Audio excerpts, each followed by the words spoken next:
Apollo 13 mission एक सफल अभियान होने के बाद भी असफल अभियान रहा। वो कैसे, चलिए जानते हैं इस वीडियो में। तो इस वीडियो को लास्ट तक जरूर देखिएगा क्योंकि ये वीडियो बहुत ही इंटरेस्टिंग होने वाली है। अपोलो 13 या अपोलो अभियान चंद्रमा पर मानव को उतारने का तीसरा अभियान था। इसे 11 अप्रैल 1970 को लॉन्च किया गया था। लॉन्च के 2 दिन बाद ही इसमें एक विस्फोट हुआ, जिसके कारण नियंत्रण यान से ऑक्सीजन का रिसाव शुरू हो गया और बिजली व्यवस्था खराब हो गई। अंतरिक्ष यात्रियों ने चंद्रयान को जीवन रक्षक के रूप में प्रयोग किया और पृथ्वी में सफलतापूर्वक वापस लाने में सफल रहे। इस दौरान उन्हें बिजली, गर्मी, पानी की कमी जैसी समस्याओं से जूझना पड़ा, लेकिन वे मौत के जबड़े से वापस सकुशल लौट आए। उस अंतरिक्ष यान में 3 अंतरिक्ष यात्री बैठे हुए थे। पहले यात्री थे जेम्स ए लॉवेल। इनको 4 अंतरिक्ष यात्रा का अनुभव था और ये कमांडर थे। दूसरे थे जॉन एल स्विगर्ट। इनको 1 अंतरिक्ष यात्रा का अनुभव था और ये मुख्य नियंत्रक यान चालक थे।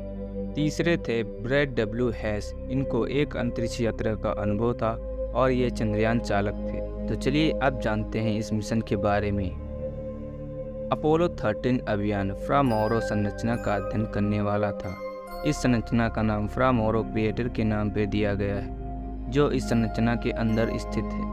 इस अभियान में समस्या लॉन्च के तुरंत बाद ही आना शुरू हो गई थी। लॉन्च के दूसरे चरण में मध्य इंजन 2 मिनट पहले ही बंद हो गया। इस कमी को पूरा करने के लिए 4 बाहरी इंजनों को ज़्यादा देर तक जलाना पड़ा। अभियंताओं ने बाद में पाया कि यह पोगो दोलन की वजह से था, जिसने दूसरे चरण में इंजन को 68 ग्राम के 16 हर्ट्ज के कंपन से चीर दिया था। इसके पहले के अभियानों में पोगो दोलन का अनुभव किया गया था, लेकिन यह काफ़ी तीव्र था।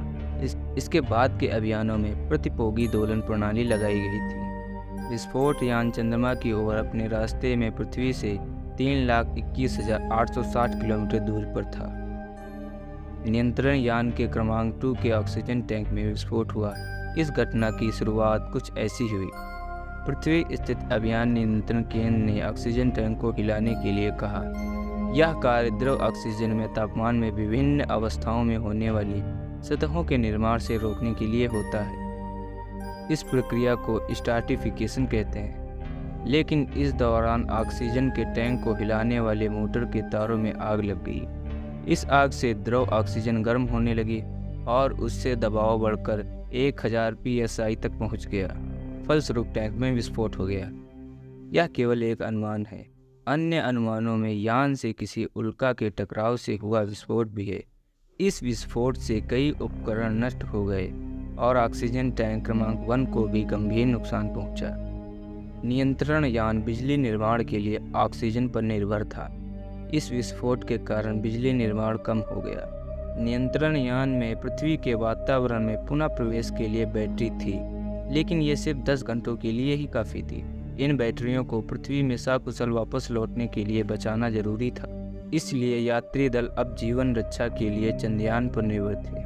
इस अभियान के पहले चंद्रयान को जीवन रक्षा नौका के रूप में उपयोग कर एक बार रिहर्सल किया गया था, जिसे अब वास्तविकता में रूपांतरण करना था।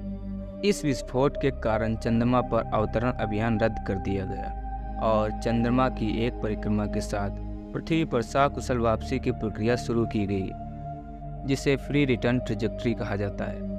यह प्रक्रिया चंद्रमा की गुरुत्वाकर्षण के उपयोग से यान को पृथ्वी की ओर ढकेल देती है। पृथ्वी के वातावरण में आने के लिए यान के पथ को बीच में बदलना जरूरी था, जिसके लिए नियंत्रण यान के इंजनों को दागा जाना था।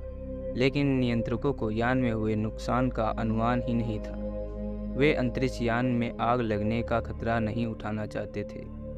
अंत में यान के पथ के बदलाव के लिए चंद्रयान के अवरोह इंजन का प्रयोग किया गया। अत्यंत दबाव के मध्य अब यात्रियों की कुशल वापसी के लिए अत्यंत कुशलता की आवश्यकता थी। सारा विश्व इस अभियान पर नज़र रखे हुए था। बिजली समस्या के कारण इस अभियान का सीधा प्रसारण नहीं किया जा सका। सबसे बड़ी परेशानी की वजह यह थी कि जीवन रक्षक नौका 2 यात्रियों के लिए 2 दिन के लिए ही बनाई गई थी। अब उसे 3 यात्रियों द्वारा 4 दिन तक प्रयोग करना था।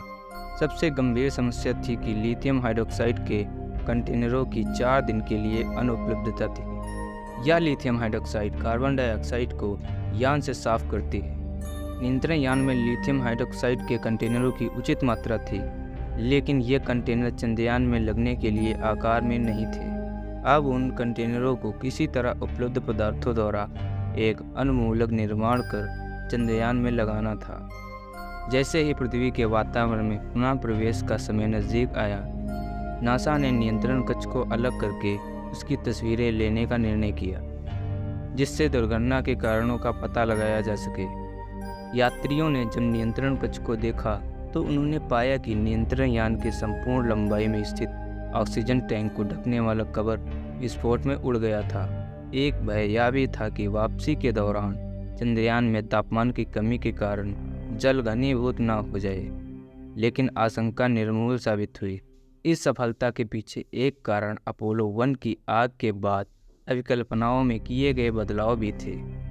यात्री सफलतापूर्वक वापस आ गए। यह अभियान असफल जरूर था, लेकिन यात्री भाग्यशाली थे, क्योंकि विस्फोट यात्रा के प्रथम चरण में हुआ था। इस समय उनके पास ज़्यादा मात्रा में खाने पीने की चीज़ें, उपकरण और बिजली थी। यदि विस्फोट चंद्रमा की कक्षा में या पृथ्वी की वापसी के चरण में होता, तब यात्रियों के बचने की संभावनाएं बहुत ही कम होती। यह भी एक संयोग था कि ऑक्सीजन टैंक को हिलाने की प्रक्रिया अभियान के प्रथम चरण में ही करनी पड़ी। सामान्यतः यह प्रक्रिया यात्रा के अंतिम चरण में करनी पड़ती। अब इस फोटो को देखिए, यह चंद्रमा पर छोड़ी जाने वाली प्लेट थी जो नहीं छोड़ी जा सकी थी। इस घटनाक्रम पर अपोलो 13 के नाम से एक फिल्म भी बनी है जो देखने योग्य है। तो दोस्तों, आपको अपोलो 13 की यात्रा कैसी लगी हमें कमेंट बॉक्स में कमेंट करके ज़रूर बताएं। और आपको अगर ये वीडियो पसंद आई हो तो हमारे वीडियो को लाइक करके हमारे चैनल को सब्सक्राइब कर लें।